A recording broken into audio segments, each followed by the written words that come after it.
India's high-speed rail dream just hit two critical milestones in a single day.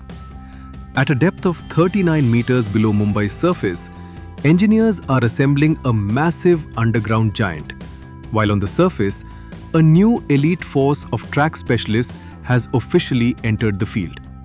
This is the latest on the Mumbai-Ahmedabad bullet train project.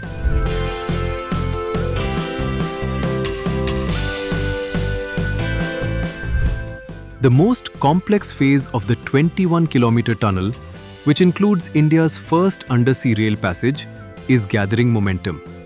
At Sawli, near Ghansoli in Maharashtra, the National High-Speed Rail Corporation has commenced the assembly of the project's second tunnel boring machine, or TBM. Teams have successfully lowered a massive 190-ton gantry into a deep shaft, about 39 meters below ground.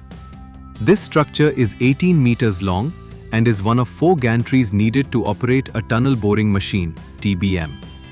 Even though the work area at the Sawli shaft is very tight, engineers completed the operation with great precision. Once fully assembled, the TBM will start digging a tunnel toward Vikhroli. It will help in digging the tunnel as well as installing waterproof lining at the same time. Engineers expect the tunneling work to begin by July 2026.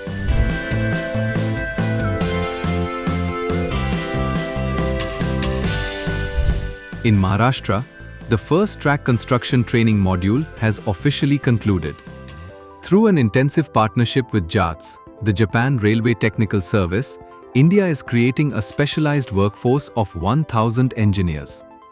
These professionals are being mastered in advanced slab track technology, a Japanese innovation essential for stability at speeds of 320 kilometers per hour.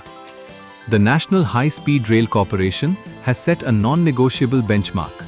Only certified engineers from this program are permitted to touch the bullet train's tracks. This ensures that the highest international safety and quality standards are baked into the project's DNA. From the depths of the Sawli shaft to the specialized training centers, the Mumbai to Ahmedabad corridor is evolving from a blueprint into a massive engineering reality.